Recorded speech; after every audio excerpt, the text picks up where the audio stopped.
AI என்கின்ற தொழில்நுட்பத்தின் மீது எங்களுக்கு எந்த கோபமும் இல்லை. அதனுடைய வருகை இந்த சமூகத்திற்கு எப்படி சாபமாகி கொண்டிருக்கிறது என்பதுதான் எங்களுடைய சிந்தனையாக இருக்கிறது. நான் ஒரு ஆசிரியை. இந்த காலகட்டத்தில் உலகமெல்லாம் பாரத திருநாடு, இந்திய திருநாடு, அதில் முக்கியமாக தமிழ்நாடு புகழ் பெறுவதற்கு மிக முக்கியமான ஒரு பாடம் இருந்தது. அந்த பாடத்தின் பெயர் கணக்கு மற்றும் இயற்பியல், mathematics and physics.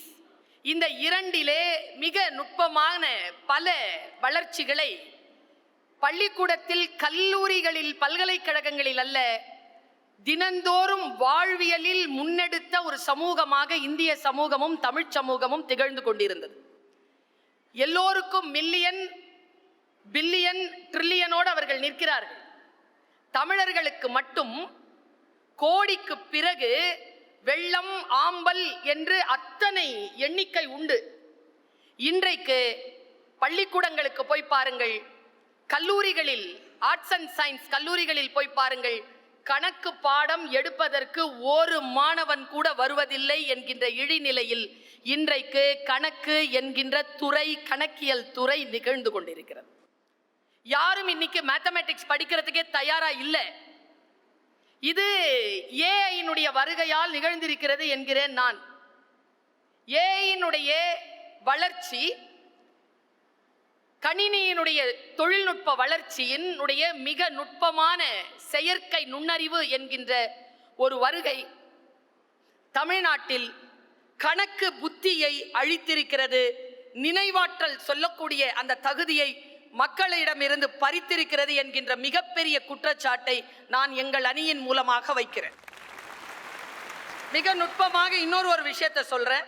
Doing nothing என்று இன்றைக்கு விழுந்து கிடக்கும் சமுதாயத்தை தூக்கி நிறுத்துவதற்கான ஒரு சிந்தனை வந்திருக்கிறது. Doing nothing.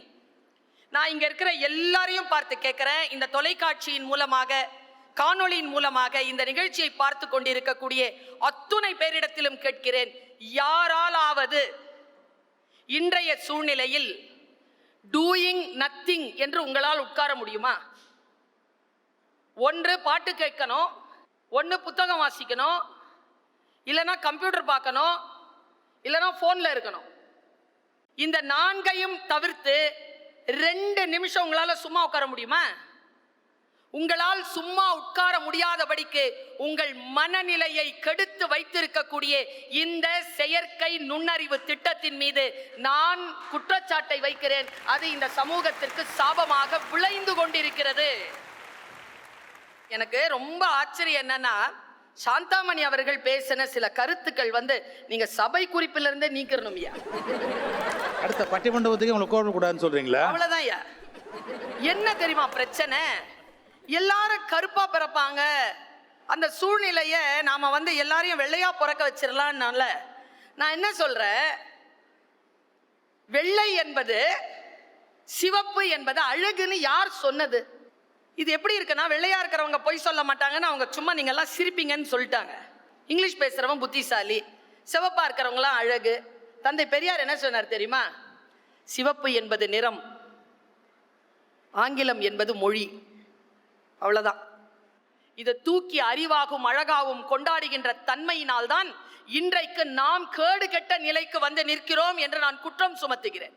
இன்றைக்கு எல்லோரும் ஒரு விதமான செயற்கையான வாழ்க்கைக்குள் நுழைந்து கொண்டிருக்கிறோம்.